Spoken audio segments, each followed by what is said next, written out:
while I understand calls for a ceasefire at this stage, I do not believe that it is the correct position now. Do you think cutting off food, water and electricity is within international law? I think that Israel has an absolute right to defend itself against terrorism. That's not the question I asked. It is an answer to the question that you've asked, and I think it's an appropriate one at this time. The Foreign Secretary, James Cleverly, says in the national newspaper this morning that there will be no resiling from support for Israel.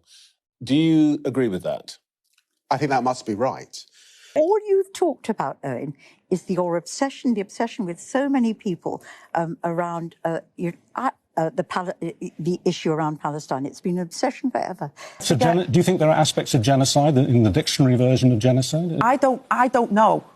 You know, the ICJ is the right place for that to be determined. You support the order to move them or not? The order to move them? Well, clearly. Just yes or no? It's not a yes or no, Victoria. I'm hoping one day to be Foreign Secretary and a Chief Diplomat, so it's not a yes or no. Why not? Why not? Can I answer the question? Please. Very simply. This is a war situation.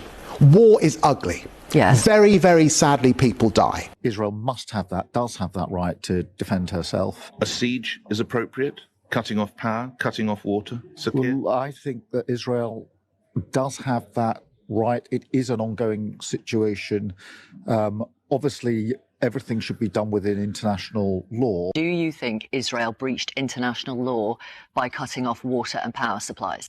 Look, I think this is an extraordinarily complex and fast-moving situation. There are 200 hostages. And what's the answer to the question? Well, look, Israel has the right to self-defence and it has a duty to secure the release of its hostages. Sure. But my question was, ensure that international law is upheld. Right, and so my question is, do you think Israel has breached international humanitarian law by cutting off water and fuel supplies? Well, in the last 24 hours, we've seen water, medicine and food enter Gaza. It is in very limited supply. I am going to ask the question again. Do you think Israel breached international law by cutting off power and water supply? Look, I'm not going to sit in your studio and grandstand and tell you that I'm going to make big pronouncements. What about those that are literally living under siege at the moment in Gaza? No water, no electricity, no power. A word for them?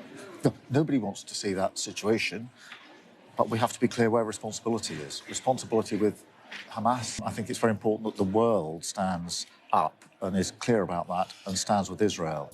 I don't know, because at the moment we're in the middle of a hot war and Israel is in the middle of defending itself. And we have to stand with Israel, just like we would expect people to stand with us if we were the victims of terrorism as well. And Israel should be able and must be able to defend itself. Where I disagree with those who've, in terms of colleagues in Parliament on this question of ceasefire is, OK, you've voted for a ceasefire, you've told your constituents that you've done that, and the principle that you've stood on.